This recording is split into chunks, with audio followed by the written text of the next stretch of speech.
Hey YouTube, I'm back with another review video. This review is going to be over my newly acquired MSI Gaming X RX 480. So those of you that watched the unboxing video, you've been patiently waiting for me to put out this video, so this is going to be it. So this is a non-biased review in the sense that I was not paid, I was not sent this card for free. I had to go out and buy this card myself with my own money. So I'll give my opinion on it, and as well as objectively compare it here based off of benchmark testing. So we'll get right into it. So look, just for the card overview itself, it comes with a backplate. It looks like this.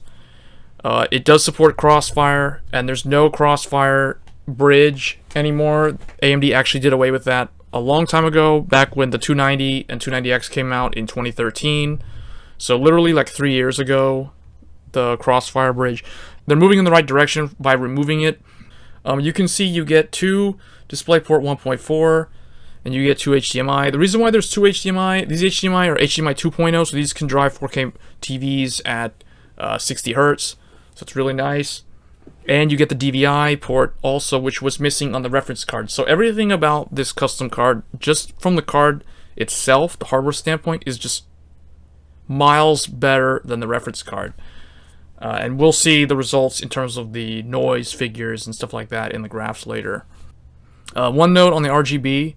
So the RGB LEDs, you get the logo LED, which is default white. It's the dragon and the MSI logo, the MSI on the side here. You can see it up there with the Crossfire picture.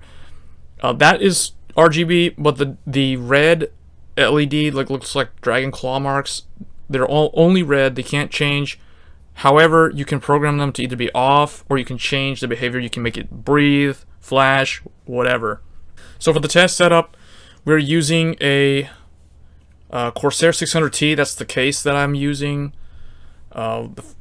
This is basically, I used my streaming computer to test this, to benchmark this. So I'm using an i7 4770K overclocked to 4.4. So it's effectively 4790K in that CPU stock configuration, which is my overclock configuration. So then with the motherboard is MSI Z87 GD65. So it's a 3-year-old platform, but it's still really good. Like if you compare Skylake to Haswell, there's barely no difference at all. Like maybe Sandy Bridge to Skylake is a little bit of a difference, but even then you're kind of stretching it. So here are the cards we're going to be testing. So obviously the Gaming X, that's like the first one, represents GCN 4.0. It has an improved tessellation. It has a primitive discard accelerator. So these are sort of things that help it do more with less. It has improved color compression. Next we have the GTX 970 100 million edition. So it represents GM204. So this is a card that I put in here just to do more of an apples-to-apples comparison in terms of the closest card from last gen that this card beats. Yeah, so we have the 970. And then I have the 960, and the 960 is in here because it represents the target buyer that the 480 is meant to go after. It's meant to attract people that typically spend in the $150 to $300 price bracket, which is where the GTX 960 has positioned itself, and AMD's other previous generation cards as well. So we'll also be comparing, obviously, to the reference, just to see how much of an improvement you get by choosing a custom card. So I have my reference 480 here, as well as AMD's previous generation graphics cards that were meant for mainstream. So we have the R9 270X. We also have the Pitcairn Pro. So this one's a cut down one. Surprisingly, this one outlived the fully enabled one. I don't know what happened with this one, but this one is still around today. You can actually buy this as the R7 370. And then we have the original HD 7970. So we'll see how 4 generations of GCN compare, as well as the second generation GCN, so the 290X. This card is known for being very high power consumption, very loud noise, and we'll see, can the 480 beat a previous flagship card that used a lot of power to get the performance numbers. And we'll also be comparing it to the Fiji Pro. So this was last model's high-end enthusiast class product. So this is a Sapphire R9 Fury Tri-X. So I think this is still a pretty good high-end card to compare. So the first benchmark we have here is Heavensward. This is Final Fantasy XIV Heavensward. This is an MMO. It represents a modern MMO. It's a DX11 client. It's a lot more graphics intensive than, say, World of Warcraft. But the MSI Gaming X is right up there with the top performers. So the R9 Fury at 91, the GTX 970 at 85. So one thing I do want to mention about this game does make use of GameWorks technology in the benchmark. It does use HBAO+. So that's one thing to keep in mind.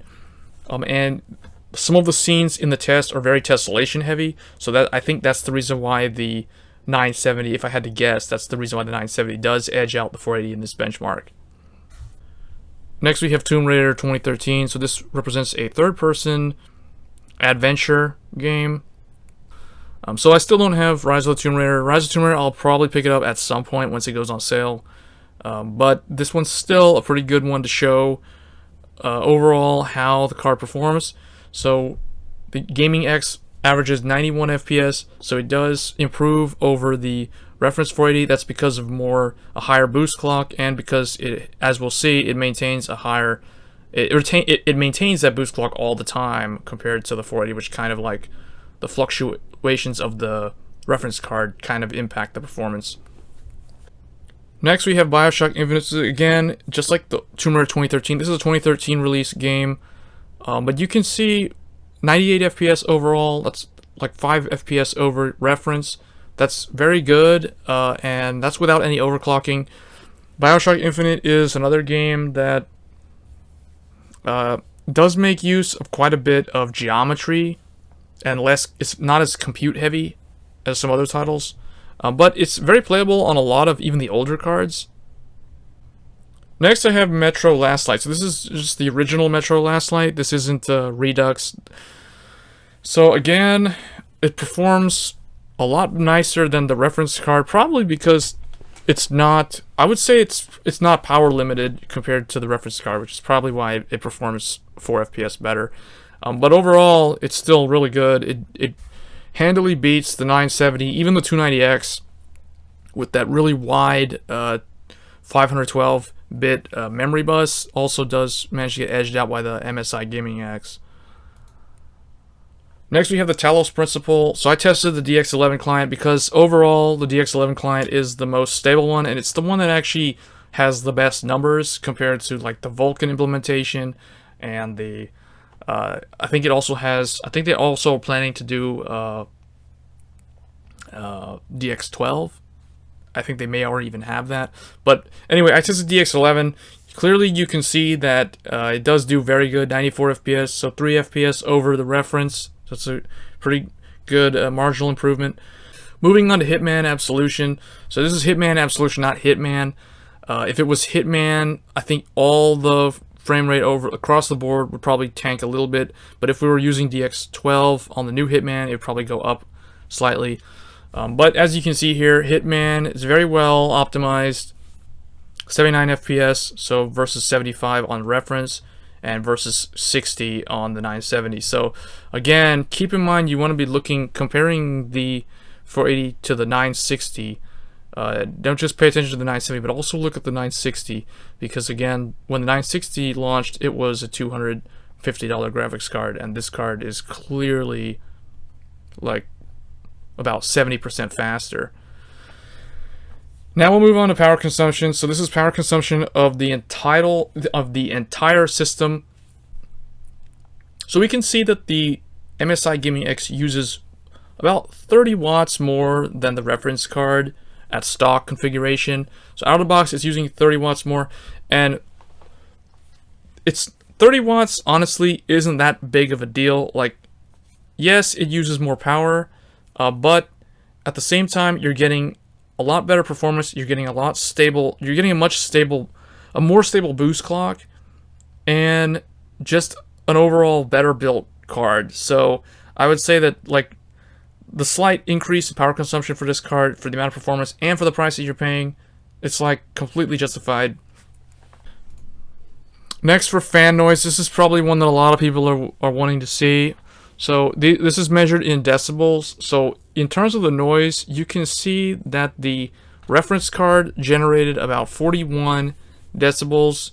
So that's a noticeable noise. So I will say this: if you want to know how the sound profile affects the how noisy the system is, if the number is greater than 35, or I would say somewhere in the upper 30s, if you get right close to the case, you'll hear it. If it is less than 35, you won't really notice it. You'll have to literally go put your ear right next to the case to listen to the graphics card while at full load. So this is at full load. The 480 reference, people seem to say that it's really loud. Honestly, to me, in a case with the case closed, 41 dBA isn't even that bad. You can see that the Power Color PCS Plus is at 47, and that one is significantly louder. It's definitely more noticeable, the sound from the 290X compared to the 480 reference. But the fact that the MSI Gaming X did 31 dB, so it's 10 dB less than reference, that is completely dead silent. That's literally on par with the legendary Sapphire R9 Fury Tri-X, which in my opinion, when I got it, that was the quietest graphics card I ever had. The GTX 970, also from MSI. The MSI one in particular is already known for being the most quiet GTX 970. That's the main reason why I chose the MSI one when I got this 970. So I did put the full names because I want people to see the exact model that I was testing. Next, moving on to the final major slide here, where you have temperatures. So this is at full load. So under full load, I saw a maximum temperature of 71 degrees Celsius. So that's, again, very good if you compare that to reference. Reference was at around 83. I think at one point I remember seeing it at 85, but when I was retesting the card for temperature, I couldn't get the 85C to show up. So a delta of 10 degrees, it's very good. And if you remember that it has higher power consumption but lower temperature and lower noise, if you go back to the noise, so that's a very good feat on MSI's part. So I think that this just basically you have everything better with the exception of the power consumption. So in conclusion here, I strongly recommend the MSI Gaming X RX 480. The pros for this card is that it's extremely quiet out of the box. It maintains its 1303 or 1316 boost clock under load. It has large fans that I believe are 92 millimeters in size. The larger fans, and there's only 2 of them, not 3 of them, has a very good noise profile. It's not very detectable. You won't really hear the card that much. It has nice lighting effects. It has dual HDMI ports for VR, so you can connect your HTC Vive to one of the HDMI while connecting the other HDMI to a 4K monitor or whatever you have. The negative things that I will have to criticize it on are it is a wide GPU, so it is harder to install compared to other graphics cards that typically line up with the I/O bracket, and it has higher power consumption than the reference. But that's kind of a minor issue in my opinion. I mean, it's 30 watts and it varies from the game. So anyway, I highly recommend this one as one of the major best RX 480 custom cooled cards. So anyway guys, that was my review. Let me know in the comments below what you think, and if you plan on getting this card. I look forward to reading your comments, and I'll see you guys next time. Thanks.